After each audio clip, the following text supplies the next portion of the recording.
बिस्मिल्लाहिर्रहमानिर्रहीम। सब देखने वाले एक मरतबा दुरूद पाक पढ़ लें। अल्लाहुम्मा सल्ली अला सय्यिदिना मौलाना मुहम्मद व अला आलिहि साहब बारिक वसल्लम वसल्लु अलैहि। अस्सलाम वालेकुम। एडवोकेट मोहम्मद आसिफ असलम और आप देख रहे हैं आसिफ ट्यूशन सेंटर चैनल। हमारी लॉ गेट की सीरीज़ का सिलसिला जारी है और आज हमारा चौथा लेक्चर है QSO का। तो आज के लेक्चर में हमारी पूरी किताब ख़त्म हो गई। ये 4 लेक्चर हैं, 4 लेक्चर के अंदर आपके 20 नंबर छुपे हैं। ये ना देखना कि ये 4 वीडियो हैं, हमें तो 2 वीडियो मिल जाती तो हम उसको देख लेते हो, हमारा लॉ गेट क्लियर हो जाता। शॉर्ट कमिंग भाई छोड़ दो, अपने फ्यूचर से रिस्क ना लो। 4 वीडियो का मतलब 4 वीडियो नहीं, 4 वीडियो का मतलब पूरी QSO की किताब आपने पढ़ी है और एक एक पॉइंट समझा के पढ़ी है कि जिस जिस तरीके से लॉ गेट में पूछ सकता हूँ आपको बताया। तो 20 नंबर हैं इस 4 वीडियो में। तो ये 20 नंबर इतने कीमती है कि मैंने ऐसे ऐसे स्टूडेंट को देखा है कि जो एक एक नंबर से लाइसेंस में रहे और उनका आखिरी चांस भी ख़त्म हो जाता है। ठीक, कि जो कुछ ऐसे अब आ रहे हैं कि जो ये घबरा रहे हैं कि हमारा आखिरी चांस और हमारे 2 नंबर से हम रह रहे हैं। कोई कहता है मैं 1 नंबर से रहा हूं, हमारा आखिरी चांस जा रहा है। तो अपने हाल पर रहम करें। जो शॉर्ट कमिंग उसको छोड़ दे। क्या समझे कि सिर्फ 1 महीना तो है, मैंने 1 महीना अपनी पूरी ज़िंदगी इसको दे देनी है। मेरी पूरी ज़िंदगी के लिए मैं वकील बन जाऊंगा, मैं वकील की अथॉरिटी हासिल कर लूँगा। इतनी बड़ी पोस्ट है, इतना बड़ा ओहदा है, इतनी बड़ी एक डिग्री है कि आप वकील बन जाएंगे। और दुनिया में वकील से बढ़कर पावरफुल डिग्री कोई नहीं है। जिसको चाहे तलब करवा सकता है वकील, उसका सिर्फ एक कलम हरकत करता है। तो क्या अपने हाल पर रहम करते हुए मेरे भाई बराए मेहरबानी इसको देखें और इसको गौर से समझो, बेर एक्ट से समझो। सबसे अहम यह कि मैंने आपको कहा था कि QSO के अंदर आपने जो इस बेर एक्ट में जो इलस्ट्रेशन है उसको तो समझे कि अपने पल्ले बांध लेना है, क्योंकि वो इलस्ट्रेशन को ही उठाकर सवाल बना के देता है। इलस्ट्रेशन जिसमें दी हुई ना उसी को उठा के स्टेटमेंट के तौर पे दे देगा। आपने इलस्ट्रेशन अगर पढ़ी होगी आपके फौरी जहन में आएगा, इसका मतलब कि आप उसको फौरी टिक कर लेंगे। तो इलस्ट्रेशन ज़रूर देखनी। दूसरा यह कि मैं इस लॉ गेट में शुरू में बताना भूल गया था कि ये आपसे पूछ सकता है कि जो लॉ गेट है ये जर्नल लॉ है, ये लॉ गेट कह रहा हूँ, जो QSO है ये जर्नल लॉ है या ये एक स्पेशल लॉ है या लोकल लॉ है। आपसे पूछ सकता है कि जो QSO है, कानून शहादत आर्डर है, ये एक जर्नल लॉ है, स्पेशल लॉ है या लोकल लॉ है। आप कहेंगे जर्नल लॉ है। क्यों? कि ये पूरे पाकिस्तान पे अप्लाई होता है। तो क्या? Journal law. दूसरा पूछ सकता है कि QSO जो है ये एक प्रोसीजरल लॉ है, ये सब्सटेंटिव लॉ है। तो आप कहेंगे QSO एक प्रोसीजरल लॉ है, क्योंकि ये प्रोसीजर को बताता है कि अदालत में मुकदमा किन किन मराहल से किस तरह गुजरेगा। तो ये प्रोसीजरल लॉ है, सब्सटेंटिव लॉ नहीं है। तो आप क्या 2 बातें ध्यान में रखें कि QSO जो है एक तो जर्नल लॉ है और दूसरा प्रोसीजरल लॉ है। और एक और बात ध्यान में रख लें कि QSO, CPC और CRPC, QSO, CPC और CRPC जो आपके लॉ गेट में शामिल हैं, ये तीनों के तीनों प्रोसीजरल लॉ हैं। ये सब तीनों के तीनों प्रोसीजरल लॉ के अंदर आते हैं। अब हम देख रहे हैं अपना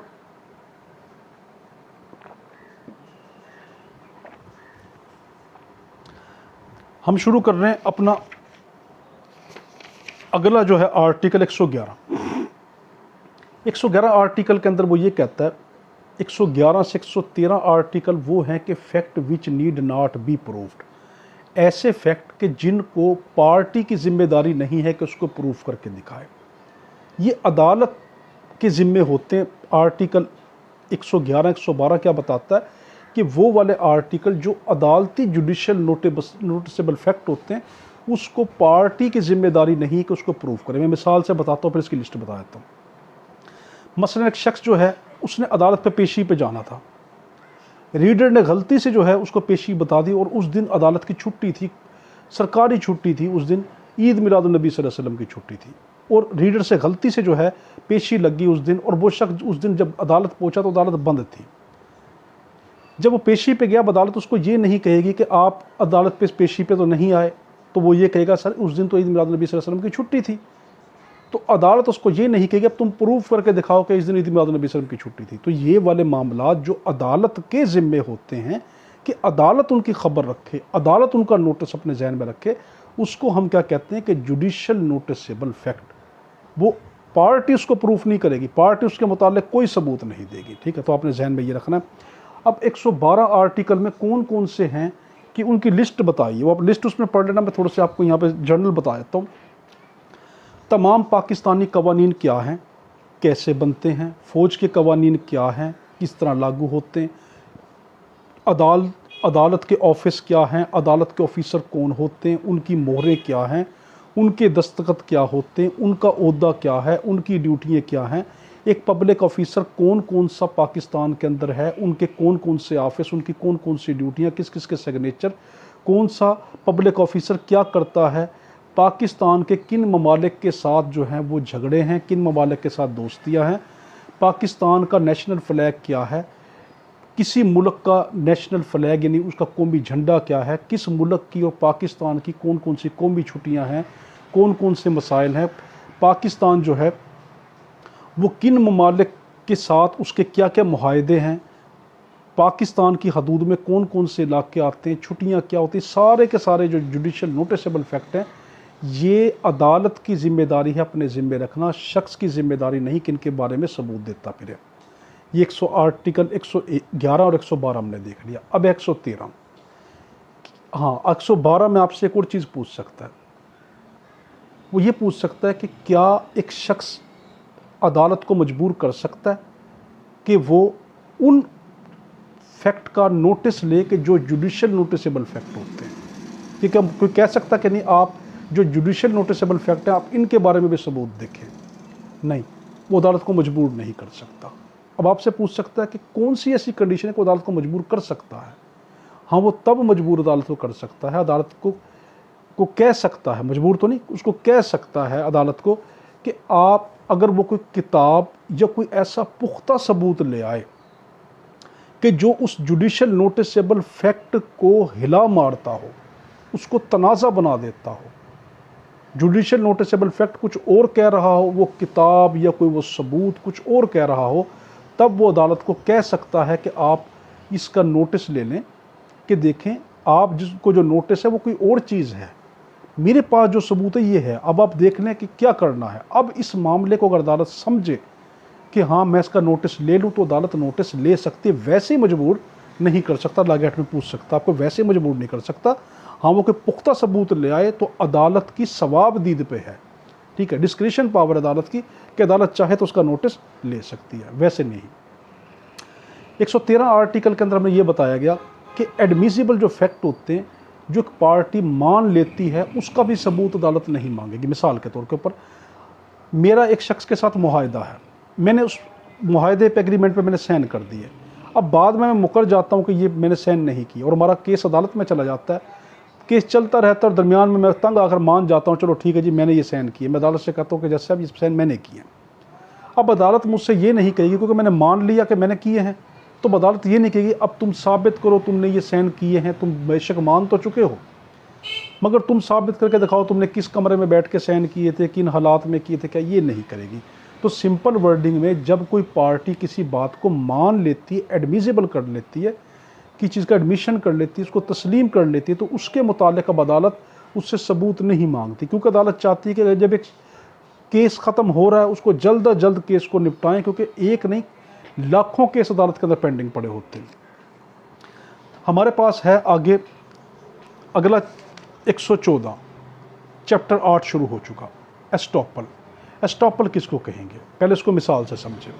मिसाल से समझें कि मेरे पास ये एक मोबाइल है, ठीक है, ये मोबाइल 8-9 हज़ार का है या 7-8 हज़ार के दरमियान, ठीक है, तो कीमतें ऊपर नीचे होती रहती है, मैंने लिया था 7 हज़ार का था।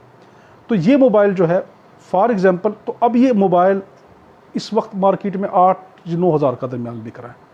मैं अपने दोस्त से कहता हूँ मुझे मजबूरी है, मैं इस मोबाइल को 2 हज़ार का बेचना चाहता हूँ, अगर तुमने लेना शाम तक मेरे इंतज़ाम करके ले आओ। वो मेरी बात पे यकीन कर लेता है, ठीक है, मैंने यकीन दिलाया, उसने मेरी बात पे यकीन किया और उसने एक्ट अपॉन भी किया। एक्ट अपॉन क्या किया, यानी उसने अमल किया कि वो बाहर गया, किसी दोस्त से उधार पकड़े, किसी से लिए इंतज़ाम करके जब शाम को मेरे पास लेकर आया, तो मैं उसको अब ये नहीं कह सकता कि भाई ये मोबाइल जिस वक्त मैं तुम्हें इसको कह रहा था उस वक्त ये मोबाइल मेरा नहीं था, जब मैंने तुमसे डील की थी, ये मोबाइल मेरी बहन का था। और अब उस मेरी बहन ने मुझे ये गिफ्ट कर दिया। वो पहले मेरी बहन बेच रही थी, अब ये मेरा हो चुका है, मगर मैंने एक पार्टी से सौदा कर लिया, ये मुझे उसके 7,000, ये मुझे 5,000 रुपये इसके दे रहा है, तो मैं तुम्हें 2,000 का क्यों दूँ? क्योंकि जिस टाइम मैंने तुमसे सौदा किया था उस टाइम मैं इसका टाइटल नहीं रखता था, मैं इसका मालिक नहीं था, वो मेरी बहन बेच रही थी इसलिए मैं 2,000 का दे रहा था, अब तो मेरा हो चुका। तो अब वो शख्स, मैं इस शख्स को बेच रहा हूँ जो सामने खड़ा हुआ है, जो मुझे कहता है मैं 5,000 रुपये दे रहा हूँ, तो वो शख्स क्या कहेगा? स्टॉप, आप ऐसा नहीं कर सकते। क्यों? बेशक के आपका उस वक्त नहीं था, बेशक आप इस चीज़ से इनकार नहीं कर सकते, ये तो उस मोबाइल को बेचो ही ना। अगर इसको बेच रहे हो तो इसको नहीं बेच सकते, फिर मुझे बेचोगे, क्योंकि मैंने एक्ट अपॉन किया है। यानी एक शख्स, सिंपल वर्डिंग में स्टॉपल किसको कहते हैं? एक शख्स किसी काम के बारे में किसी शख्स को, या तो वो खुद शख्स या उसका रिप्रेजेंटेटिव, लॉ गेट में पूछ सकता है कि क्या उसका रिप्रेजेंटेटिव भी किसी को यकीन दिलाए तो स्टॉपल हो जाता है? आप कहेंगे हाँ हो जाता है। तो या तो कोई खुद शख्स या उसका रिप्रेजेंटेटिव, उसका नुमाइंदा किसी शख्स को किसी काम करने का यकीन दिलाए और वो शख्स उस पर एक्ट अपॉन करे, यानी उसके मुताल्लिक कोई हरकत में आ जाए, कोई बंदोबस्त करना शुरू कर दे, कोई इंतज़ाम करना शुरू कर दे। जिस तरह इस मिसाल में उसने पैसों का इंतज़ाम करना शुरू किया तो इसको एक्ट अपॉन कहते हैं। तो वो एक्ट अपॉन करना शुरू कर दे, तो अब मैं अपनी उस चीज़ से नहीं मुकर सकता कि मैं तुमसे सौदा नहीं करूँगा, मैं तो किसी दूसरे से सौदा कर रहा हूँ, ठीक है? तो इसको कहते हैं स्टॉपल। तो लॉ गेट के अंदर आपसे पूछ सकता है कि एस्टॉपल किसको कहते हैं? एस्टॉपल कहते हैं कि अगर कोई शख्स खुद या उसका नुमाइंदा किसी को किसी काम करने का यकीन दिलाए, ठीक, और वो यकीन दिलाने के बाद उस पर एक्ट अपॉन कर रहे, तो अब जिसने यकीन दिलाया था वो अपने वादे से नहीं मुकर सकता, डिनाई नहीं कर सकता। 115 आर्टिकल में ये किराएदार और लाइसेंसी वगैरह के मुतालिक है। किराएदार और लाइसेंसी का मतलब इसमें क्या? अब इसको भी मिसाल से समझ लें। फॉर एग्ज़ाम्पल, मेरी बहन का घर है, मेरी बहन ने मुझे, उसने कहीं बाहर जाना है और उसने बाहर जाने से पहले मुझे ये कहा कि मैं तुम्हें मुख्तियारनामा देकर चली जाऊंगी, पावर ऑफ अटॉर्नी तुम्हें दे जाऊंगी, इस मकान की जिम्मेदारी तुमने रखनी है। मैं क्योंकि तुम्हें पावर ऑफ अटॉर्नी दे जाऊंगी, तो तुम यूँ करो कि 1-2 दिन में पावर ऑफ अटॉर्नी तुम्हारे नाम कर देती हूँ, तुम यूँ करो कि इस मकान को अपने नाम से जो है वो कोई किराएदार ढूंढ लो और उसको किराए पे दे दो। मैंने एक बंदा लिया और उसको किराए पे ये मकान दे दिया, मगर जब मैं दे रहा हूँ तो उस वक्त वो मेरे नाम पे नहीं है, यानी मुझे पावर ऑफ अटॉर्नी नहीं है, और मैं किराए पे उसको दे देता हूँ। तो किराएदार दौरान किराया मुझसे ये नहीं कह सकता कि जिस वक्त तुम मुझे ये मकान दे रहे थे मैं तो अब तुम्हें किराया नहीं दूंगा, अब तो मैं किराया तुम्हें देने का पाबंद नहीं हूँ, क्योंकि जिस वक्त तुमने ये मकान दिया था उस वक्त तुम इसके हकदार नहीं थे। तो कोई किराएदार, 115 में क्या कहा गया?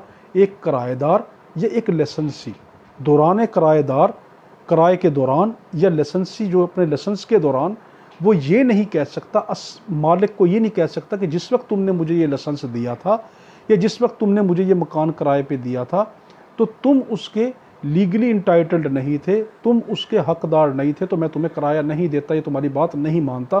तो उसको भी एस्टॉपल रोक देता है कि नहीं, क्या कहता है कि नहीं, जब मैंने दिया था तो वो मेरी उस अथॉरिटी को चैलेंज नहीं कर सकता, तो उस पर भी एस्टॉपल लागू होता है। तो कोई किराएदार या लाइसेंसी किसी भी मालिक को एस्टॉपल कानून के तहत उसको ये नहीं कह सकता, झुटला नहीं सकता कि नहीं तुम तो अथॉरिटी रखते नहीं थे, मैं तो तुम्हें किराया नहीं देता, मैं तो मानता ही नहीं, ये नहीं कर सकता।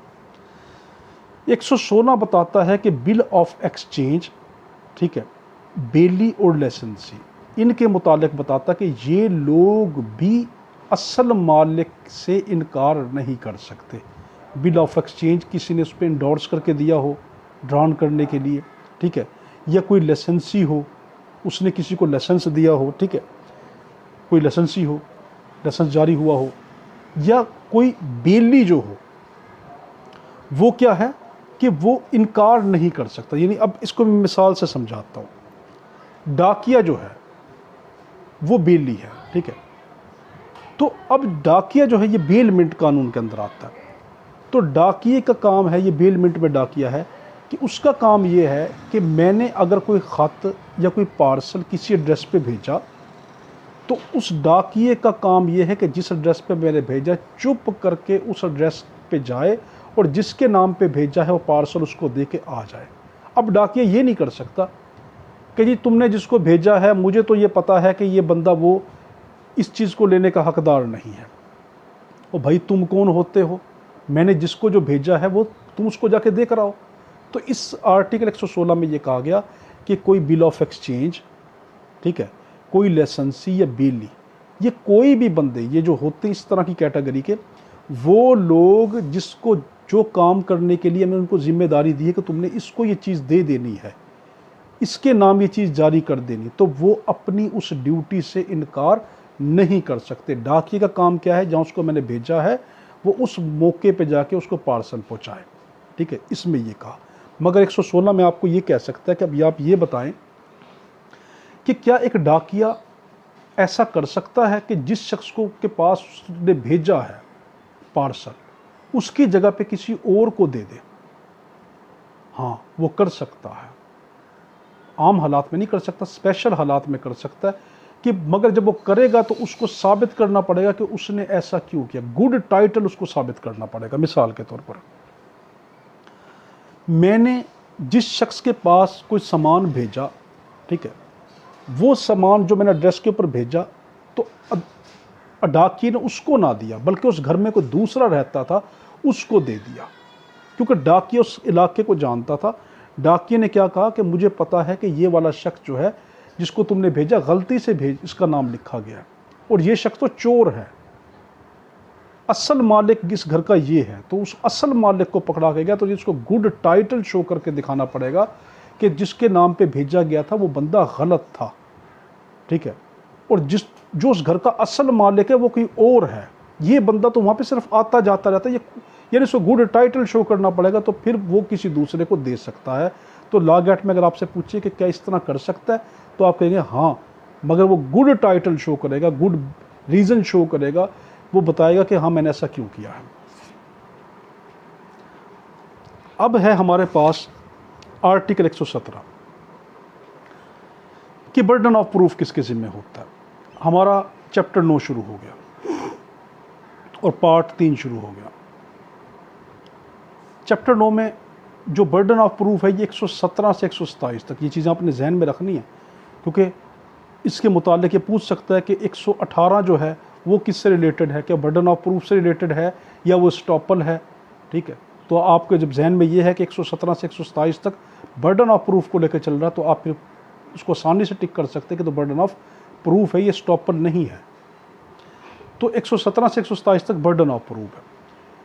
117 में ये कहा गया कि जो फैसला अपने हक में चाहे उस पर बर्डन ऑफ प्रूफ है। बर्डन ऑफ प्रूफ का मतलब है कौन सबूत पेश करेगा, कौन बात को साबित करेगा, इसको कहते हैं बर्डन ऑफ प्रूफ। तो 117 में कहा जो शख्स ये चाहे कि फैसला मेरे हक में हो जाए वही शख्स बर्डन ऑफ प्रूफ उसके ज़िम्मे है, वही उस चीज़ को साबित करेगा। मिसाल के तौर पर मैं चाहता हूँ कि ये मकान मेरा है और मैं चाहता हूँ ये मेरे हक में साबित हो जाए, तो मुझे ही सबूत देने पड़ेंगे कि ये मकान मेरा है। ये देखो, ये कागजात आपके सामने पेश करता हूँ, गवाह पेश करता हूँ, ये हालात सारे हैं, तो मुझे सबूत पेश करना पड़ेगा। तो बर्डन ऑफ प्रूफ किसके ज़िम्मे? जो ये चाहे कि फ़ैसला उसके हक में हो जाए। नंबर 2, इसी के अंदर 117 की जो है सब इसकी प्रोविज़न 2 के अंदर ये कहा गया जब कोई सबूत पेश करने का पाबंद हो कहा जाए तो ये बारे सबूत उस पर होगा। या तो जो बंदा चाहे कि मेरे हक में फ़ैसला हो जाए तो उसके ऊपर बर्डन ऑफ प्रूफ, या कि जो कोई सबूत पेश करने का पाबंद हो, कानून के तहत कोई ऐसा मामला है कि वही शख्स सबूत पेश करने का पाबंद है, तो फिर वही शख्स जो है बर्डन ऑफ प्रूफ उसके ज़िम्मे हो जाएगा। तो यहाँ पे क्या कहा गया कि जो शख्स चाहे कि मेरे हक में फ़ैसला हो जाए तो बर्डन ऑफ प्रूफ उसके ज़िम्मे, या कोई ऐसी पाबंदी आयद हो जाए कि जिस कानून कह दे कि इसने ही बर्डन ऑफ प्रूफ पेश करना है, तो वो वाला शख्स बर्डन ऑफ प्रूफ करेगा। 118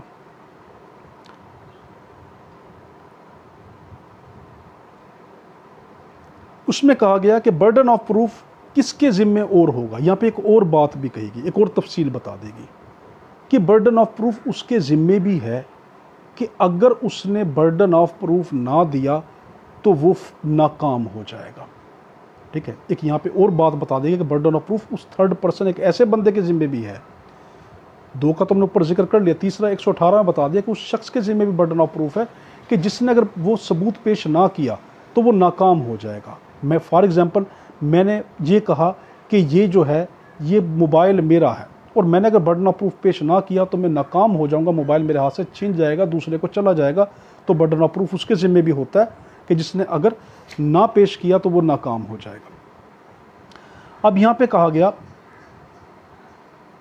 कि ख़ास वाक़यात में इस पर बारे सबूत जो कोर्ट को यकीन दिलाना चाहे अपनी बात का।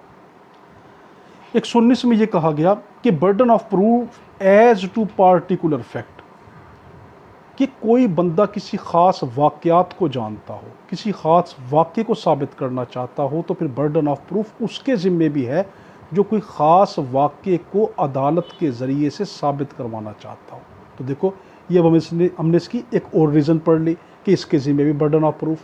पहले उनमें पढ़ा है कि बर्डन ऑफ प्रूफ किसके ज़िम्मे, कि हाँ जिसने अगर पेश ना किया तो नाकाम हो जाएगा, या वो कि जो चाहता कि मेरी बात पे यकीन करे वो शख्स, ठीक है, या वो शख्स कि जिस पे कानून लागू कर दे या जिसके ज़िम्मे सबूत पेश करना हो उसके ज़िम्मे। तो यहाँ पे क्या कहा कि जो ख़ास वाक़यात को जानता और यकीन दिलाना चाहे कि कोर्ट उस पर यकीन कर ले तो उसके ज़िम्मे। 120 इसमें कहा कि सबूत को काबिल कबूल बनाने के लिए किस पे बारे सबूत की ज़िम्मेदारी होगी। इसके अंदर यानी कि burden of proof of proving fact to be prove to make evidence admissible. अब इसको मिसाल से समझते हैं। एक शख्स ये कहता है कि मुझे मरते वक्त एक शख्स ने बयान दिया, जिसको डाइंग डिक्लेरेशन कहते हैं, उसने मुझे मरते टाइम ये बयान दिया कि हाँ मैं जो हूँ, इस शख्स ने मुझे मारा, इसके मारने की वजह से मैं मर रहा हूँ। तो मुझे क्या करना पड़ेगा, पहले उस शख्स का मौत तो साबित करनी पड़ेगी कि वो वाकई मरा है। मैं यही अदालत में आकर कि वो मर गया, मुझे कहते टाइम मर गया, हाँ जो उसकी लाश गुम हो गई वो मुझे नहीं पता, जब तक मैं यहाँ पहुँच रहा था तो उसकी लाश को उठा कर ले गया, नहीं, पहले मुझे उसकी मौत साबित करनी पड़ेगी। तो इसमें क्या कहा गया कि आप जब कोई काम करना चाहते हैं तो फिर आप पहले वो काम तो साबित करें कि वो क्या है। यानी इसमें क्या कहा गया कि सबूत को काबिल कबूल बनाने के लिए, सबूत को काबिल कबूल बनाने के लिए आपको पहले उस सबूत को पेश करना होगा, ताकि हम जो आप बात कह रहे हैं हम उसको प्रूव भी कर सकें। आप कह रहे हैं कि इस बंदे ने मुझे मरते टाइम बयान दिया था, जब मैं यहाँ तक पहुँचा उसकी लाश गायब होगी, पहले तो आपको सबूत पेश करना पड़ेगा कि वो बंदा मरा भी है या नहीं है, उसकी मौत साबित कर दें, फिर बाकी बात होती रहेगी। 121 के अंदर क्या कहा गया कि इसमें यह कहा गया अगर कोई शख्स ये कहे कि मेरा केस जर्नल एक्सेप्शंस में आता है, जो हमने पीपीसी में पढ़ा था जर्नल एक्सेप्शन, मिसाल के तौर पर यह कहे कि मैंने इस बंदे को सेल्फ डिफेंस में मारा, मैंने इस बंदे को सेल्फ डिफेंस में मारा, ये मुझे मार रहा था, मुझे कत्ल कर रहा था, मैं अपनी जान बचाते हुए इसको मैंने अपने दिफा में मार दिया, तो सबसे पहले मुझे वो जर्नल एक्सेप्शन साबित करनी पड़ेगी कि वाकई मैंने जिसको मार रहा हूँ, क्या वाकई मेरा केस जर्नल एक्सेप्शन में जाता भी या नहीं जाता, कि ऐसा तो नहीं वो तो मुझे सिर्फ थप्पड़ मार रहा था, मैंने उसको चाकू मार दिया, नहीं, साबित करना पड़ेगा ये भी मुझे जान से ही मार रहा था। तो अगर कोई बंदा जर्नल एक्सेप्शन को, किसी एक्सेप्शंस को साबित करना चाहे तो उसको वो हालात साबित करने पड़ेंगे कि वाकई उसका केस जर्नल एक्सेप्शन की कैटेगरी में जाता है या नहीं जाता। अच्छा, अब हमारे पास है कि 22 burden of proving fact specially with in knowledge, कि बर्डन ऑफ प्रूफ उसके ज़िम्मे भी होता है जो किसी चीज़ का ख़ास इल्म रखता हो। मिसाल के तौर पे आपको इसमें एक मिसाल देगा लॉ गेट में कि एक शख्स जो है वो रेलवे के अंदर सफ़र कर रहा है और जब उसके पास वो आता है टिकट चेक करने वाला, तो अब वो टिकट चेक करने वाले से नहीं कहेगा कि ठीक है जी आप साबित करोगे मेरे पास टिकट है या नहीं, आप साबित कर दो मेरे पास नहीं है। नहीं, टिकट साबित किसने करना है, जिसके स्पेशल नॉलेज में वो चीज़ हो। तो नॉलेज में किसके है, जिसने टिकट ख़रीदा है, तो वो साबित करेगा, वो टिकट दिखाएगा कि देखो मैंने ख़रीदा है, ये मैंने स्पेशल मेरे नॉलेज में है।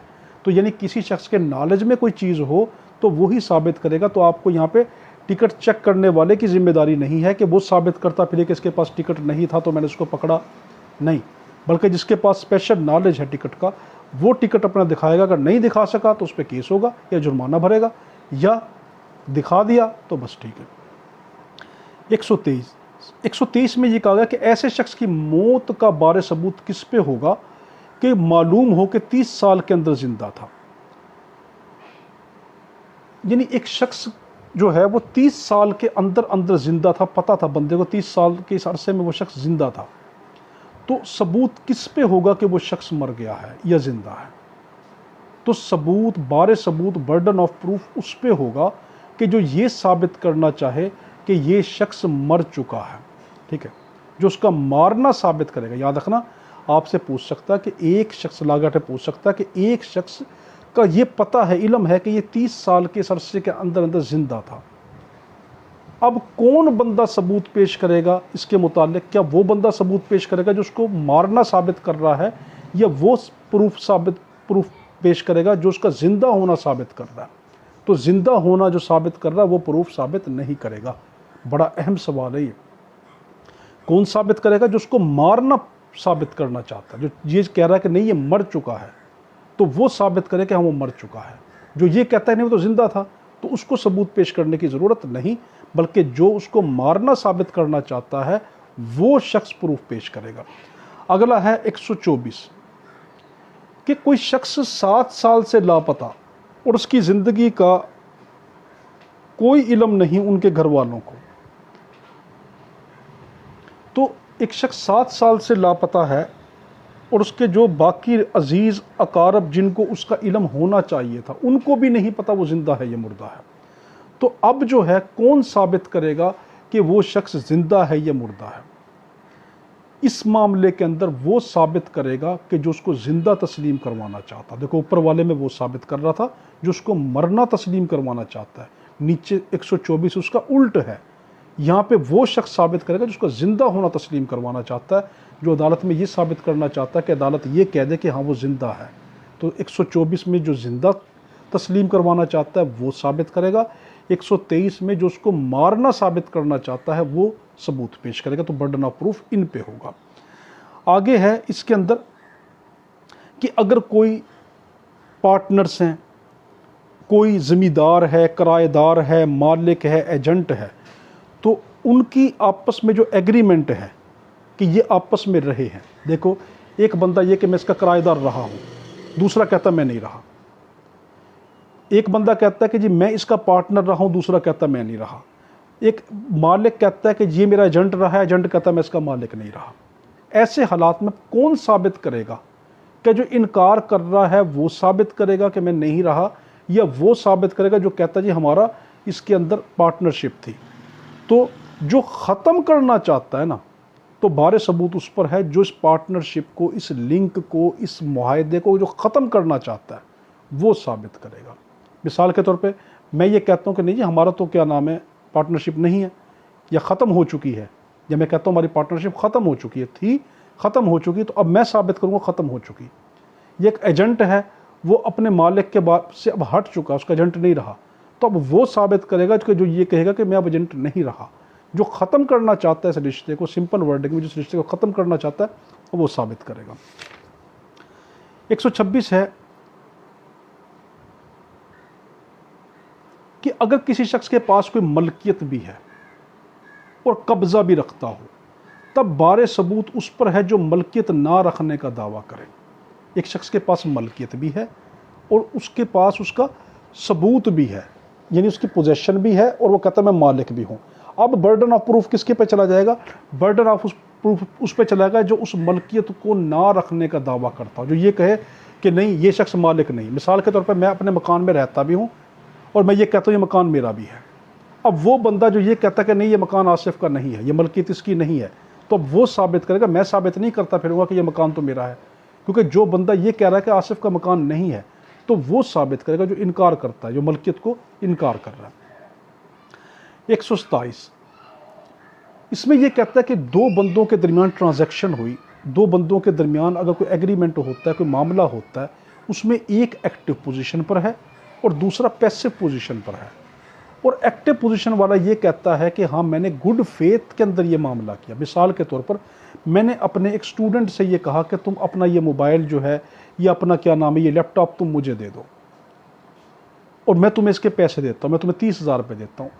अब बाद में उसके घर वाले जाके ये कहते हैं जी इसने हमसे, बच्चा था इसके पास पढ़ता था, इसने उसको अंडर प्रेशर करके, क्योंकि इसकी एक्टिव पोजीशन थी, इसने उसको अंडर प्रेशर करके उससे सस्ते में ले लिया। हमारा लैपटॉप तो जो है वो महंगा था, या हम तो उसको बेचना नहीं चाहते थे, या बच्चा बेचना नहीं चाहता था। तो मैं कहता हूँ भाई मैंने ज़बरदस्ती तो नहीं की, मैंने तो गुड फेथ में इससे कहा था। तो अब जिम्मे बच्चे के है साबित करना कि इस गुड फेथ के अंदर ये मामला हुआ है, ये मेरे ज़िम्मे है साबित करना।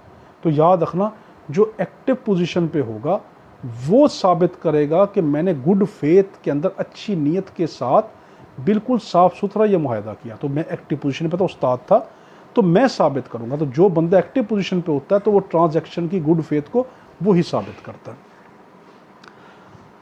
बड़ा अहम 128 कि लेजिटिमेसी ऑफ चाइल्ड, बच्चे का जायज़ होना। इसके अंदर आप बस ये नुक्ते ही ज़हन में रखना, क्योंकि ये बड़ा घुमा फिरा के बंदे इसको बताते हैं। मैं सिर्फ आपको नुक्ता बताता हूँ। पहला ये कि अगर कोई बच्चा शादी के दौरान, देखो शादी के दौरान यानी शादी है, और वो बच्चा 6 जो कमरी साल हैं, जो 6 जो चांद के माह हैं, 6 जो चांद के महीने, साल नहीं 6 जो चांद के महीने हैं, एक बच्चा शादीशुदा जोड़े के दौरान, फॉर एग्ज़ाम्पल मेरा और मेरी बीवी से जो शादी है, तो अगर हमारी शादी है तो अगर कोई बच्चा हमारी शादी के दौरान 6 कमरी महीने के बाद पैदा हो, 6 कमरी महीने से पहले ना हो, 6 कमरी महीने से पहले ना, 6 कमरी महीने के बाद पैदा हो, तो वो जायज़ औलाद। या अगर हमारी अल्लाह ना करे जुदाई हो जाए, तो उस जुदाई के 2 साल के दरमियान पैदा हो जाए तो वो भी जायज़। अगर शादी के रिश्ते के दौरान 6 कमरी महीने से पहले पैदा ना हो, 6 कमरी महीने के बाद पैदा हो जाए तो वो भी जायज़। और जुदाई हो जाने के 2 साल के अंदर विदिन 2 ईयर पैदा हो जाए तो वो भी जायज़ औलाद होती है, जब तक कि बाप मुंह से इनकार ना कर दे। ठीक। और या वो शख्स भी क्या नाम है कि अगर यहाँ पे केस पूछ सकता है आपसे कि अगर उनकी जो मैरिज है वो डिवोर्स हो गई, इद्दत ख़त्म उसकी हो चुकी औरत की, और उसके 6 कमरी महीने के बाद औरत की इद्दत ख़त्म हुई और उसने तस्लीम किया कि 6 महीने पहले मेरी इद्दत ख़त्म हो चुकी थी, और उसके 6 महीने के बाद बच्चा पैदा होता है, तो नहीं, वो भी जायज़ नहीं होता। तो सिंपल वर्डिंग में आपने यहाँ पे क्या ज़हन के अंदर रखना है कि वो बच्चा जो शादी के पीरियड के दौरान, शादी के बंधन के दौरान 6 कमरी महीने के बाद, पहले नहीं 6 कमरी महीने के बाद पैदा हो, वो जायज़ औलाद है। या वो जुदाई हो जाने के बाद जुदाई हो जाने के 2 साल के पीरियड के दौरान विदिन 2 ईयर पैदा हो जाए तो वो भी जायज़ होता है। अब आपसे यहाँ पूछ सकता है कि क्या ये गैर मुस्लिमों के ऊपर ये कानून अप्लाई होता है? आप कहेंगे अगर उनके ये मज़हब के ख़िलाफ़ जाता हो तो उन पर अप्लाई नहीं होता। अच्छा, अब हम पढ़ रहे हैं 129 के अंदर ये कहा गया कि अगर कोर्ट को ये लगता हो कि ये वाक़या हुआ है तो उसके बारे में वो कयास करेगी, प्रिज्यूम कर लेगी। कोर्ट में presume existence of certain fact. Court किसी मामले को अगर उसको करीने कयास लगता है, पक्का यकीन हो जाता है कि ये हुआ था, तो कोर्ट उसको तस्लीम कर सकती है। इसमें क्या कहा गया कि कोर्ट किस ऐसे वाक़ये को मान सकती है कि जो कोर्ट को ये लगे कि हाँ ये वाक़या हुआ था, कोर्ट को काफ़ी हद तक यकीन है, तो कोर्ट मान सकती है। 129 की बी जो है बड़ा अहम है, ये है एकम्प्लेक्स के बारे में, शरीक जुर्म, जो हमने उसके अंदर पढ़ा था आर्टिकल 16 के अंदर, एकम्प्लेस। इसमें ये कहा गया, उसमें कहा गया था कि ये जो कम्प्लेस है वो कम्पिटेटिव विटनेस है, मगर 129 जो बी है, इलस्ट्रेशन बी में ये कहा गया कि एक जो एकम्प्लेस है वो अनवर्थी जो है वो पर्सन है, कि यानी एक कम्प्लेस कोई दूध का धुला हुआ नहीं है, वो शरीक जुर्म है। तो जब तुम एक कम्प्लेस के ऊपर यकीन करना चाहो तो तुम ये देख लो कि उसके मुताल्लिक कोई और गवाही भी ले लो। मिसाल के तौर के ऊपर कि एक बंदा जो है वो जेल में पकड़ा जाता है, 3 मुजरिम हैं, 3 के अंदर जो है वो तीनों पकड़े जाते हैं, उनमें से एक मुजरिम जो है जो जुर्म में शामिल था वो एक कम्प्लेस है। वो ये कहता है कि जज साहब मैं गवाही देता हूँ, अब मैं सरकारी गवाह बन जाता हूँ, ये जो बंदा है मैं सारी हकीकत बताता हूँ कि इन्होंने क्या क्या जुर्म किया था। तो वो जो अकम्पलिस होगा वो उसके हम फिर डिटेल में जाके पढ़ेंगे कि वो अकम्पलिस तब हम अदालत मानेगी कि जब कोई दूसरा इंडिपेंडेंट विटनेस ना मिल रहा हो। ये फिर उसमें LLB में देखेंगे। यहाँ पे सिर्फ ये है कि आर्टिकल 16 में ये कहा गया था कि जो अकम्पलिस है वो कम्पिटेटिव विटनेस है, उसकी बात के ऊपर अदालत यकीन कर लेगी। मगर यहाँ पर क्या कहा गया 129B में कि वो उसका उल्ट कहा गया कि वो एक अनवर्थी पर्सन है, काबिल यकीन शख्सियत नहीं है। तो इसमें एक एहतियात बता दी गई। इसमें यह कहा गया कि अदालत एक कम्प्लेस की बात को, शरीक जुर्म की बात को मानने से पहले बाकी सबूत के ज़रिए परख ले, ये देख ले, चेक कर ले कि जो ये बातें कह रहा है ये सच भी है या सिर्फ अपनी जान छड़वाने के लिए अपना वजन किसी दूसरे पर डाल रहा है। इसमें यह कहा गया 130 हमारे पास, अब चैप्टर हमारे पास 10 शुरू हो गया, of the examination of witness. इसमें 130 में यह कहा गया कि order of production and examination of witness, गवाह किस तरीके से पेश किए जाएंगे, उनके बयान कैसे लिए जाएंगे। अगर तो दीवानी केस है तो दीवानी प्रोसीजर के ज़रिए से, सिविल प्रोसीजर के ज़रिए से। अगर फौजदारी केस है तो क्रिमिनल प्रोसीजर के ज़रिए से वो गवाह पेश किए जाएंगे, उनके बयान लिए जाएंगे। देखो, अगर सिविल प्रोसीजर है तो सिविल मामला है, सिविल मैटर है तो सिविल प्रोसीजर के ज़रिए से, क्रिमिनल मैटर है तो क्रिमिनल प्रोसीजर के ज़रिए से वो उसके बयान लिए जाएंगे। और अगर ये दोनों खामोश हों तो फिर अदालत की सवाबदीद है। अगर दोनों खामोश हों तो अदालत की सवाबदीद पे है। अच्छा, आगे 131, जज to decide as to admissibility of evidence. इसमें यह कहा गया कि जज साहब जो हैं वो तय करेंगे कि किस वाक़े की शहादत को वो रेलिवेंट मानकर कबूल करते हैं। यानी यहाँ पे क्या कहा गया कि जज जो है उसका काम है डिसाइड करना कि किस वाक़े की शहादत को मैं रेलिवेंट मानता हूँ और उसको एडमिसिबल करता हूँ, उसको कबूल करता हूँ। यहाँ पे ये कहा गया। इसी के 131 की जो प्रोविज़न 2 है, इसमें एक बड़ी अहम बात की गई।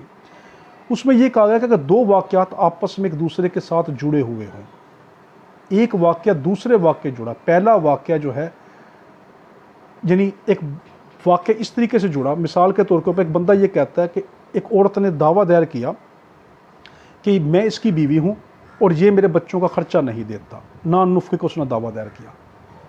तो अब अदालत क्या करेगी, कौन सा सबूत पहले मांगेगी? पहले वो सबूत उसको देना पड़ेगा, पहले ये साबित करना पड़ेगा कि निकाह है भी या नहीं है। जब निकाह साबित कर देगी फिर बच्चे साबित हुए, फिर नानुफ़्क़ा साबित हुआ।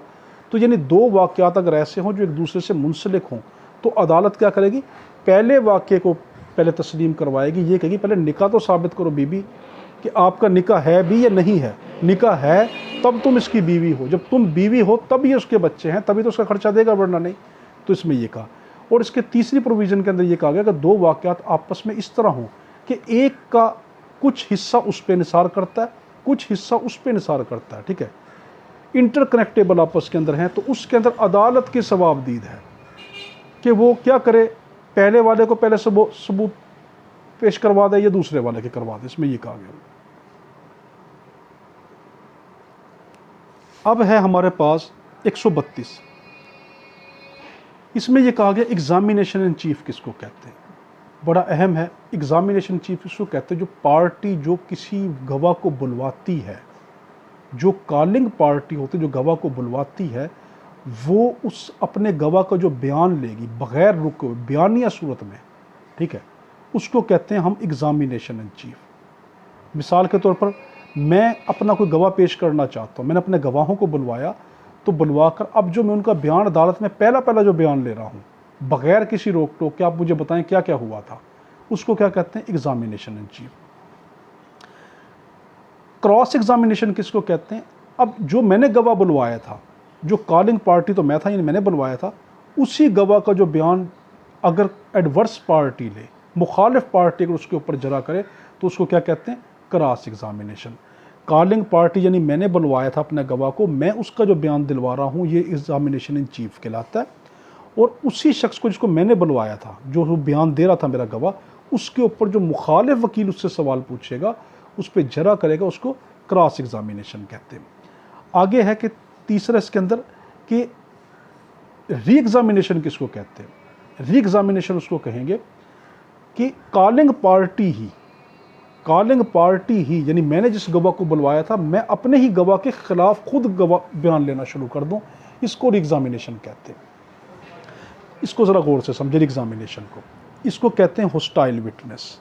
मेरा विटनेस जो है मुनहरफ हो गया, मुझसे बदल गया, बिक गया। सिंपल वर्डिंग में मैंने अपने गवाह को बुलवाया, जो मैं उससे बयान ले रहा हूँ, मैं कॉलिंग पार्टी मैंने गवाह को बुलवाया। अब मेरा जो बयान है वो सारा का सारा क्या है कि वो एग्जामिनेशन इन चीफ है, उस जो गवाह वो दे रहा है। मेरा जो बयान दे रहा है कॉलिंग पार्टी मैंने बुलवाया, जो वो बयान दे रहा है एग्जामिनेशन चीफ। मुखालिफ पार्टी आई, उसने उसका के बयान लिया, वो क्या हुआ उसका बयान? वो हुआ क्रॉस एग्जामिनेशन। क्रॉस एग्जामिनेशन के अंदर वो मेरे ही खिलाफ बयान देने लग गया।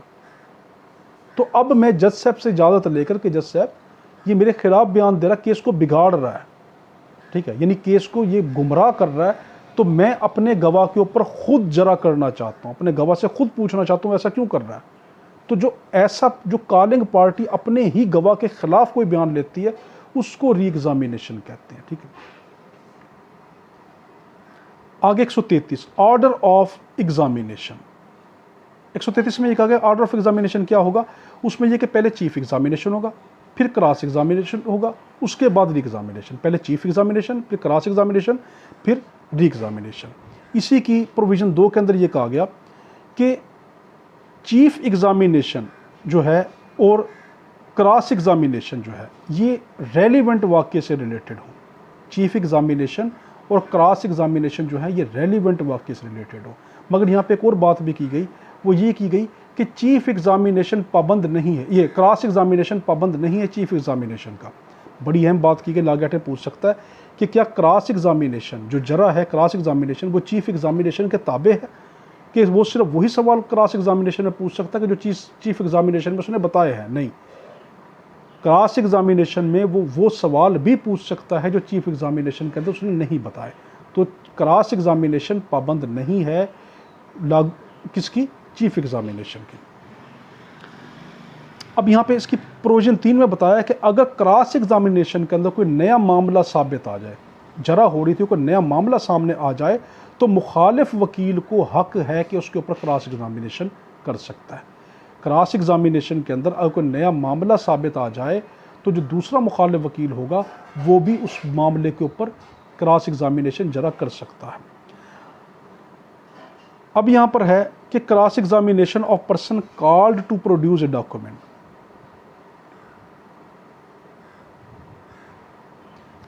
अगर किसी शख्स को डॉक्यूमेंट लाने के लिए अदालत कहेगी, यानी एक शख्स को ये कहा कि तुम डॉक्यूमेंट अदालत में पेश करो, तो अब ये नहीं होगा कि वो बेचारा जो डॉक्यूमेंट पेश करने के लिए आया तो उसके ऊपर हम क्रॉस एग्जामिनेशन शुरू कर दें, उस पर जरा शुरू कर दें। नहीं, उस पर जरा तब तक नहीं करेंगे जब तक कि उसको बतौर विटनेस अदालत में हाजिर नहीं करवाएंगे। ये बड़ा अहम है कि एक बंदा आपसे लाकर पूछेगा कि वो अदालत के अंदर एक डॉक्यूमेंट पेश करता है, तो उसके डॉक्यूमेंट पेश करने के दौरान के जो वकील होते हैं वो उसके ऊपर जरा कर सकते हैं, क्रॉस एग्जामिनेशन कर सकते हैं। आप कहेंगे नहीं कर सकते। कब कर सकते हैं? पूछेगा कि जब उसको बतौर विटनेस के तौर पर उसको बुलवा लें, फिर उससे कर सकते हैं, वरना नहीं। अगर वो पार्टी नहीं है तो उससे नहीं कर सकते।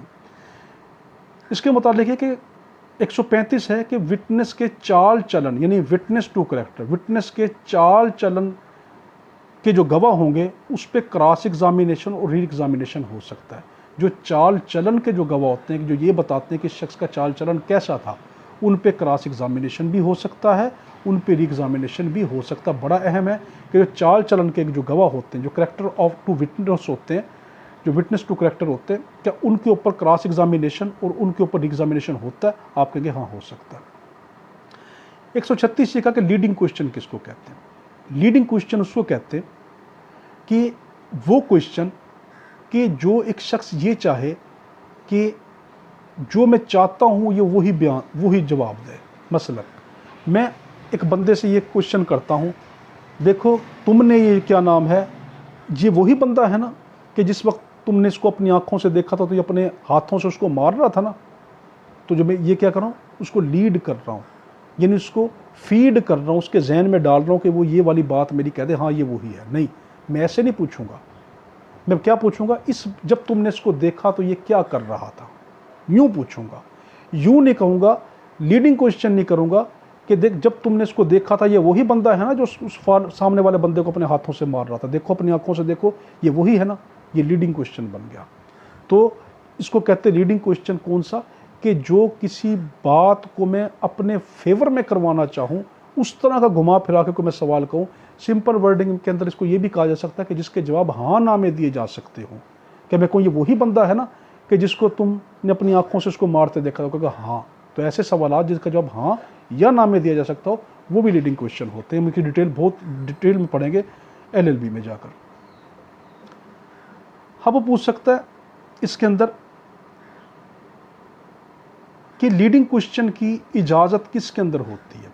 139 के अंदर कि एविडेंस एज टू मैटर, नहीं 138 के अंदर कि व्हेन लीडिंग क्वेश्चन में बी आस्क्ड। लीडिंग क्वेश्चन सिर्फ क्रॉस एग्जामिनेशन में पूछे जा सकते हैं, बाकी ये नहीं पूछे जा सकते। सिर्फ क्रॉस एग्जामिनेशन में पूछे जाएंगे, बाकी नहीं पूछे जा सकते। आगे 139 evidence as to matter in writing. Evidence as to matter in writing, अगर कोई मामला राइटिंग से रिलेटेड ताल्लुक़ रखता है तो क्या उस मामले के मुताबिक हम कोई सबूत ले सकते हैं? हाँ, अगर कोई मामला राइटिंग से ताल्लुक़ रखता है तो हम उसके मुताबिक सबूत ले सकते हैं। मिसाल के तौर के ऊपर कि मैंने अपने दोस्त के पास ख़त लिखा और उस पर इल्ज़ाम लगाया, ठीक है, उस दोस्त ने मेरे दूसरे दोस्त को जाके कहा कि आसिफ ने मुझ पे इल्ज़ाम लगाया है, मैं इसको छोड़ूंगा नहीं। अब जिस दोस्त को मेरे उस दोस्त ने कहा कि मैं आसिफ को छोड़ूंगा नहीं, उससे बयान लिया जा सकता है कि हाँ, जो इनकी तहरीर का जो वाक़या गुजरा, ये ख़त का मामला क्या, ये रिटन मामला है क्या, ठीक है। तो कोई बंदा किसी के तहरीरी मामले को जानता हो तो उससे बयान लिया जा सकता है, उस वाक़े का एविडेंस लिया जा सकता है। इसमें ये कहा गया 39 में। 140 में ये कहा गया कि cross examination as to previous statement in writing, साबका तहरीरी बयान के मुतालिक जरा की जा सकती है अगर वो मौजूदा वाक़े से मुंसलिक हो। अगर किसी शख्स का पिछला कोई तहरीरी बयान था, अगर कोई पिछले शख्स का कोई तहरीरी बयान उसने दिया था और वही तहरीरी बयान अब इस वाले मामले के अंदर भी लिंक्ड है, किसी बंदे ने पहले तहरीरी बयान दिया और वो आज के मामले में भी लिंक्ड है, तो उसके मुतालिक हम क्या कर सकते हैं, उस पर जरा की जा सकती है। 141 में कहता है कि क्वेश्चन लॉफुल इन क्रॉस एग्जामिनेशन। क्रॉस एग्जामिनेशन के अंदर सवाल कौन से पूछे जा सकते हैं? क्रॉस एग्जामिनेशन के अंदर आप कोई भी सवाल पूछ सकते हैं कि कोई वो सवाल के जो एक विटनेस की सदाकत को चैलेंज कर दे, या वो जो ये पूछ सके कि ये विटनेस है कौन, तुम कौन हो, क्या हैसियत है तुम्हारी ज़िंदगी में, तुम क्या करते हो, तुम किस तरह इस वाक़े को जानते हो, ये सवाल पूछ सकता है। फिर ये कि कोई भी ऐसा सवाल जो विटनेस के किरदार को मफलूज कर दे, हिला मारे, शेक कर दे उसके करैक्टर को, तो वो सवाल पूछ सकते हैं। तो क्रॉस एग्जामिनेशन में कौन से सवाल पूछे जा सकते हैं? तमाम वो सवाल पूछे जा सकते हैं कि जो रेलिवेंट हो, प्लस वो कि जो विटनेस की वैरासिटी को शेक करें, या वो कि जो उसकी लाइफ को और उसकी लाइफ में पोजीशन क्या है उसको बताएं, या वो जो उसके करैक्टर को जो है, ठीक है, उसके जो करैक्टर है उसको मफलूज कर दें, उसको शेक कर दें, वो पूछे जा सकते हैं। 142 है कि when witness to be compelled to answer. Witness को आप कब जाकर मजबूर करेंगे कि अब वो जवाब दे। अभी इस 142 में आर्टिकल 115 जो हमने पढ़ा था, आर्टिकल जो 15 पढ़ा था, 142 हम पढ़ रहे हैं, इसमें आर्टिकल 15 लागू होगा। जब भी जज साहब को ये लग जाए या कोर्ट को ये लगे या ऐसा हालात क्रिएट हो जाए कि ये लगना शुरू हो जाए कि नहीं इससे इसका जवाब पूछा जाएगा, तो कोर्ट उसको मजबूर करेगी कि तुम ये बात बताओ, मगर आर्टिकल 15 को लागू करते हुए। अब 15 आप पीछे जाकर देख लेना उसको क्या है कि हाँ, वो शख्स पहले कोर्ट से ज़मानत लेगा कि अगर जो मैं ये जवाब दे रहा हूँ तो मेरे ख़िलाफ़ ये जो जवाब है मेरे ख़िलाफ़ इस्तेमाल नहीं किया जाएगा। यानी मुझसे ये नहीं पूछा जाएगा कि भाई तुम कत्ल जो जहाँ पे जिस घर में हो रहा था, तुम रात को 2 बजे उस घर में क्या कर रहे थे, अगर वो शख्स के मैं चोरी करने के लिए गया था, अगर वो ये मान लेता है तो वो चोरी का इल्ज़ाम उस पर साबित नहीं किया जाएगा। ये आर्टिकल 15 में देख लेना। तो इसमें यह कहा गया 143 में कि कोर्ट फैसला करेगी कि किस चीज़ के मुतालिक जो है वो जवाब लेना है और मजबूर कर सकती है किसी बंदे को, जहाँ पे उसको वाक़या असल हो या वाक़या मुतलका, या तो फैक्ट इन इशू हो या रेलिवेंट फैक्ट हो, उसके मुताल्लिक अगर कुछ सवाल पूछना है तो कोर्ट किसी भी शख्स को मजबूर कर सकती है। Court to decide when question shall be asked, ये बड़ा अहम है, ठीक है। वो कहता है कि कोर्ट फैसला करेगी कि कब एक सवाल प्रॉपर है, कब एक सवाल प्रॉपर नहीं है, कब एक सवाल पूछना है, कब एक नहीं पूछना। तो कोर्ट ऐसे सवाल को प्रॉपर कहेगी कि जो कोर्ट का नज़रिया बदल दें। कोर्ट ऐसे सवाल को प्रॉपर कहेगी जो कोर्ट का नज़रिया बदल दें कि गवाह की सदाकत क्या है, कि गवाह क्रेडिटेबल है भी या नहीं। तो ऐसा सवाल कोर्ट पूछ सकती है, प्रॉपर होगा। ऐसा सवाल प्रॉपर नहीं होगा बल्कि इम्प्रॉपर होगा अगर वो गवाह के किरदार को मामूली सा बदल दे, यानी कोर्ट का जहन मामूली सा बदल दे कि ये गवाह सही नहीं है। देखो प्रॉपर कब होगा, अगर कोर्ट का जो जहन है वो ज़्यादा बदल दे कि ये शख्स जो है वो काबिल नहीं है, उसके इस पे एतबार किया जाए। अगर ज़्यादा बदल देता तो वो सवाल प्रॉपर है। अगर कोर्ट का माइंड ज़्यादा नहीं बदलता वो सवाल कि हाँ ये गवाह जो है काबिल यकीन है या नहीं, तो वो सवाल इम्प्रॉपर होगा।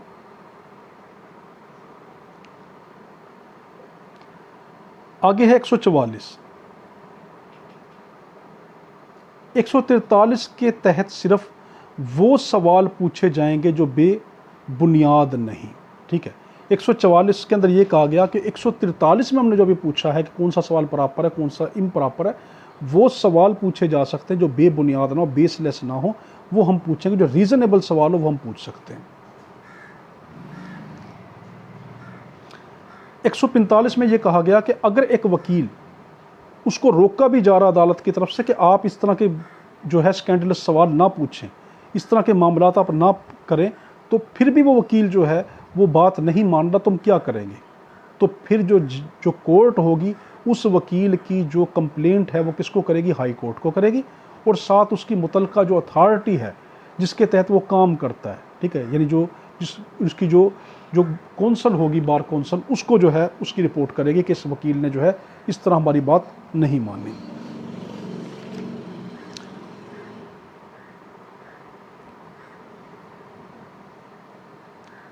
एक 146 है कि इंसिडेंट एंड स्कैंडलस क्वेश्चन, जो गैर शाइस्ता गैर मुहज़्ज़ब सवाल होते हैं, अदालत उनको पूछने की इजाज़त नहीं देगी। कब तक? जब तक वो फैक्ट इन इशू ना हो या जब तक उनका जानना ज़रूरी ना हो। आपसे लागत है पूछ सकता है कि स्कैंडलस जो सवाल है अदालत उसकी पूछने की इजाज़त देगी? आप कहेंगे उसकी अदालत इजाज़त नहीं देगी जब तक कि वो या तो फैक्ट इन इशू ना हो, असल मामले से ताल्लुक़ ना रखते हो, या उनका जानना बहुत ज़रूरी ना हो। तब तक स्कैंडलस मामले के अंदर, इनडिसेंट मामले के अंदर अदालत जो है गैर शाइस्ता जो है सवाल पूछने की इजाज़त नहीं देगी।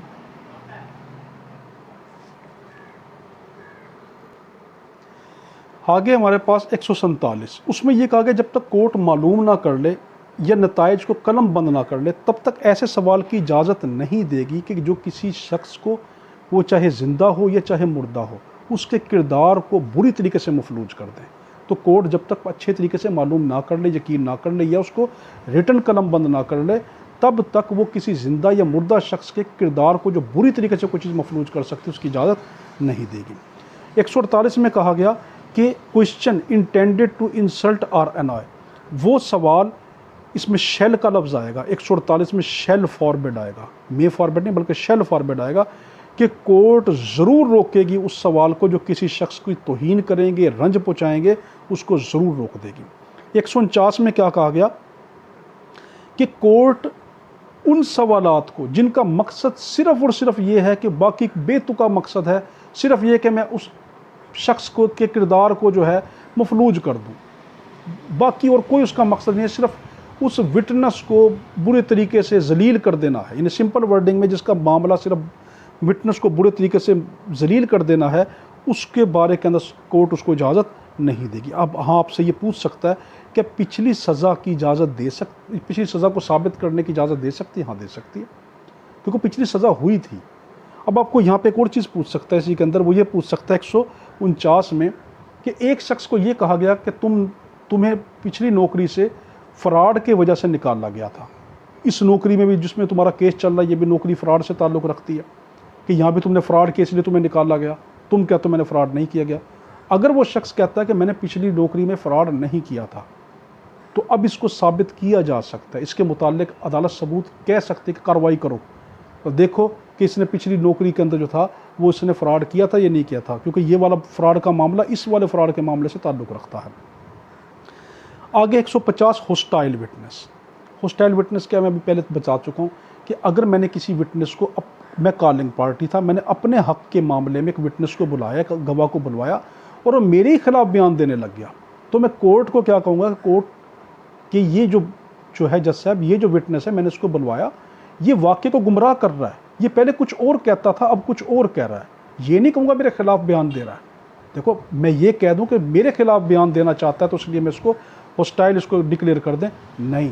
लागेट पूछ सकता है कि अगर आपके खिलाफ वो बयान दे रहा है तो क्या आप उसको अपनी खिलाफ बयान की बुनियाद पर उसको होस्टाइल डिक्लेयर कर सकते हैं? आप कहेंगे बिल्कुल नहीं।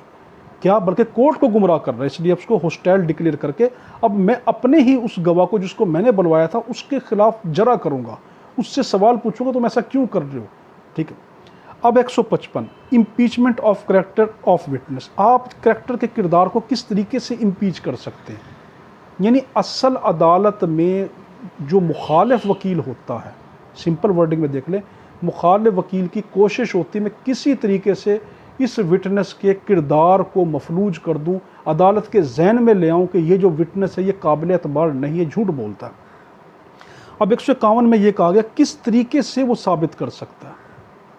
पहला कि उसके किरदार को मफलूज कर सकता है कि इसका करैक्टर ऐसा नहीं है, इसका करैक्टर सही नहीं है। दूसरा, गवाहों को बुलाकर उसके ऊपर जो है उसके किरदार को मफलूज कर सकता है, उसकी वैरासिटी को कम कर सकता है। फिर कि बजरिया शहादत, बजरिया सबूत पेश कर सकता है कि ये ब्राइब हो चुका। देखो, या तो क्या कर सकता है उसके किरदार के ऊपर सवाल उठा कर के देखो इसका किरदार ऐसा है, ये बंदा काबिल कबूल नहीं है, या बजरिया गवाहों के ज़रिए कि ये बंदा काबिल कबूल नहीं। या तीसरा कि बजरिया सबूत एविडेंस ये पेश कर दे कि इसने ब्राइब किया हुआ है, इसने रिश्वत ली है, या रिश्वत की तरफ माइल हो चुका है, अब ये बंदा काबिल कबूल नहीं रहा। अब हमारे पास 152 question tending to corroborate evidence of relevant fact admissible. किसी वाक्य से किसी मामले की सपोर्ट होती हो या तरदीद होती हो, तायीद होती हो या तरदीद होती हो, आप उसके मुतालिक पूछ भी सकते हैं और वो एडमिसिबल भी होते हैं। वो सवालात जो किसी वाक्य को साबित करें या उसको झुटलाएं, वो रेलिवेंट होते हैं और वो एडमिसिबल भी होते हैं। इसमें यह कहा गया मिसाल के तौर पर कि शरीक जुर्म से पूछा गया कि डाके के दौरान उसने क्या क्या किया, यानी ऐसे वाक़यात कि सिर्फ उसने डाका डाला, उससे ये पूछा जाएगा तुम्हें डाका क्यों डाला और कहाँ कहाँ गए थे, यानी और रेलिवेंट सवाल ही पूछे जा सकते हैं। यानी इसमें यह कहा गया कि जो एक शरीक जुर्म है आपसे पूछ सकता है कि शरीक जुर्म से सिर्फ ये पूछा जाएगा तुमने ये डाका डाला या नहीं डाला, ये तो पूछा जाएगा। ये पूछा जाएगा इस डाके के दौरान तुमने और क्या क्या किया था, किसी की चोरी तो नहीं की थी, किसी के घर के अंदर कोई और मसला तो नहीं किया था, ये बाकी सवालात भी पूछे जा सकते हैं। 153 में कहा गया कि गवाह की जो पिछली कोई बयानात उसने दिए थे और वो बयानात अगर मौजूदा वाले बयानात के साथ कोई लिंक करते हैं तो उनको हम पूछ सकते हैं, मगर ये बयानात और पिछले बयानात वाक़े के करीब करीब हों। यानी इसमें यह कहा गया अगर कोई बंदे ने पहले कोई बयान दिए थे तो वो बयान क्या अब इस दूसरे मामले के अंदर पूछे जा सकते हैं। हाँ, अगर वो वाले बयान इस वाले केस के साथ लिंक्ड हों, कोई ताल्लुक़ रखते हों और दोनों का ज़माना ज़्यादा दूर का ना हो, करीबी ज़माने से ताल्लुक़ रखते हो, तो हाँ हम उसके बयानात को इसमें इस्तेमाल कर सकते हैं, पूछ सकते हैं। अब है हमारे पास व्हाट मैटर में be proved in connection with proved statement. तो इसमें यह कहा गया, सिंपल सी बात की गई कि जब कोई बयान आर्टिकल 46 और 47 के तहत साबित हो जाए अब उसकी तायद या तरदीद में कोई भी मामला साबित किया जा सकता है। जो 46 और 47 के तहत जो साबित हो जाए कोई बयान, तो अब उसको झुटलाने के लिए या उसको सपोर्ट देने के लिए आप कोई भी मामला साबित किया जा सकता है। इसमें सिर्फ ये बताया 155 के अंदर ये बताया गया कि रिफ्रेशिंग ऑफ मेमोरी क्या होती है। रिफ्रेशिंग ऑफ मेमोरी को कहते हैं कि एक शख्स को, क्योंकि अगर डॉक्टर है, कोई डाकिया है, कोई और चीज़ है, पुलिस वाला है, तो उसके सामने, क्योंकि वो रोज़ाना नए नए केस उनके पास आते हैं, तो उसके सामने क्या कर सकते हैं, उसकी मेमोरी को रिफ़्रेश करने के लिए कि देखो तुमने ये बात तुमने ही लिखी थी, और तुमने जो लिखी थी इसका मकसद क्या था।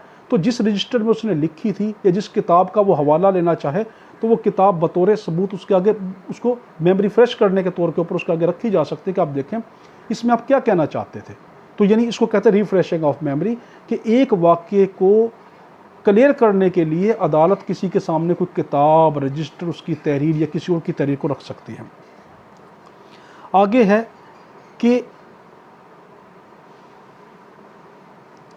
Testimony to facts stated in document mentioned in article 155। इसमें यह कहा गया कि उस 156 में सिंपल वर्डिंग में यह कहा गया, अपने वाक़यात को तो वो देख सकता है, अपनी कोई लिखी हुई चीज़ को तो वो देख सकता है, हाँ उन वाक़यात के तहत भी उसकी मेमोरी को रिफ़्रेश किया जा सकता है, उसकी टेस्टिमनी ली जा सकती है, उसकी गवाही ली जा सकती है जिनको वो जानता हो।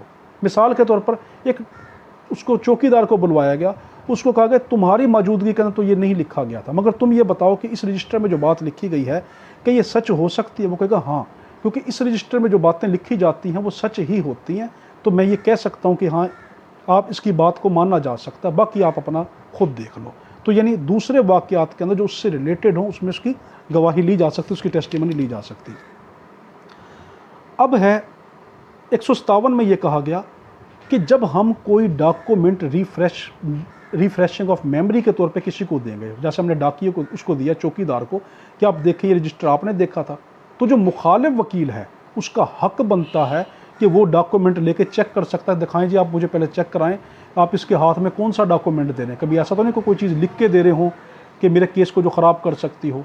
तो जो मुखालिफ वकील है वो रिफ्रेशिंग जो मेमोरी का मैटर होता है, जो रजिस्टर होता है, जो किताब होती है, उसको लेके चेक कर सकता है। 158 में शेल के साथ कहा गया, उसमें कहा गया कि कोर्ट जब किसी मामले को मांगेगी, किसी मामले के बारे में आपसे डिमांड करेगी, तो आप ये नहीं कहेंगे ये मामला तो सही नहीं है, ये यानी आपको ची चाँचू करने की ज़रूरत नहीं है, आप उसकी सेहत पे बग़ैर कोई सवाल उठाए कोर्ट के सामने शेल के साथ पेश कर देंगे। और उसके बाद ये है एक और इसके अंदर बड़ी अहम बात कि अगर कोर्ट चाहे तो 158 में कोर्ट चाहे तो क्या अपनी बात को क्लियर करवाने के लिए किसी तर्जुमान को बुला सकती, ट्रांसलेटर को बुला सकती, इंटरप्रेटर को बुलवा सकती। हाँ, कोर्ट को अगर कोई लिखाई समझ नहीं आ रही, कोई मामला समझ नहीं आ रहा, तो उसके माहिर को बुलवा सकते कि आप इसको ट्रांसलेट कर दें। एक 159 के अंदर ये कहा गया, ऐसी दस्तावेज़ जो बतौर शहादत पेश करना, इसमें यह कहा गया कि अगर कोई शहादत, अदालत ने यह कहा कि तुम ये एविडेंस पेश करो और उसको नोटिस भी दिया गया और उसके बावजूद उसने उसको पेश नहीं किया गया, तो अब वो अपनी मर्जी से उसको पेश नहीं कर सकता। 160 के अंदर ये कहा गया, ठीक है। 160 में क्या कहा गया कि कोई भी शख्स से अगर ये कहा गया कि नोटिस देकर उसको बुलवाया गया कि आप इस नोटिस के तहत आएँ, 160 में क्या कहा गया कि आप इस नोटिस के तहत, उसको नोटिस दिया गया ये एविडेंस लेकर आएँ, वो उस वक्त नहीं लेकर आया।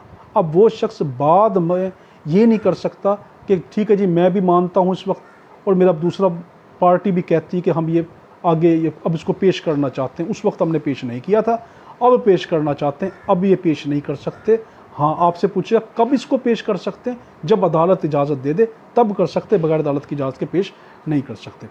161 में ये कहा गया कि पावर ऑफ कोर्ट बड़ा अहम है, कोर्ट को हर तरह के सवाल करने की इजाज़त है, बस इतना।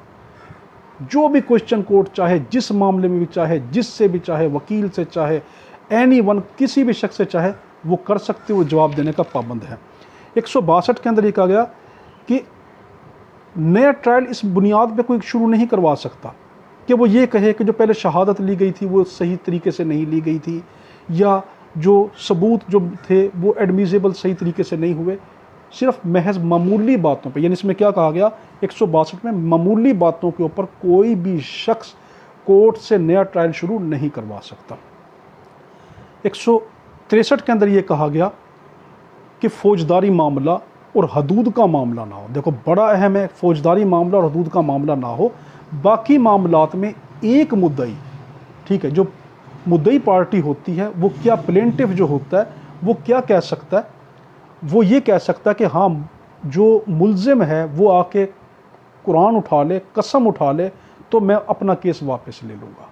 देखो एक सिविल मामला हो, क्रिमिनल मामला ना हो, और हदूद मामला ना हो, वो मामला क्रिमिनल और हदूद का ना हो बल्कि सिविल मामला हो, तो उसके अंदर जो प्लेंटिफ होता है, मुद्दई होता है, वो ये कह सकता है अदालत को कि ये आप मुल्ज़िम को बुलवाएं जी, अगर वो कसम उठा लेता है तो मैं इस मामले से दस्तबरदार हो जाऊंगा, मैं मान जाऊंगा, तो उस मामले में ऐसा कर सकता है।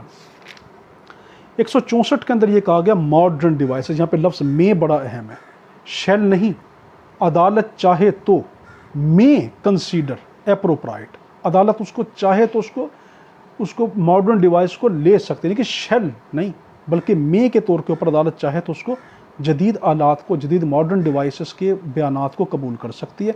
165 यहाँ पे कहा गया कि जो कानून शहादत आर्डर है ये तमाम लॉ के ऊपर जो है फोकियत रखेगा, यानी ये फरमान दीगर तमाम लॉ पे गालिब रहेगा।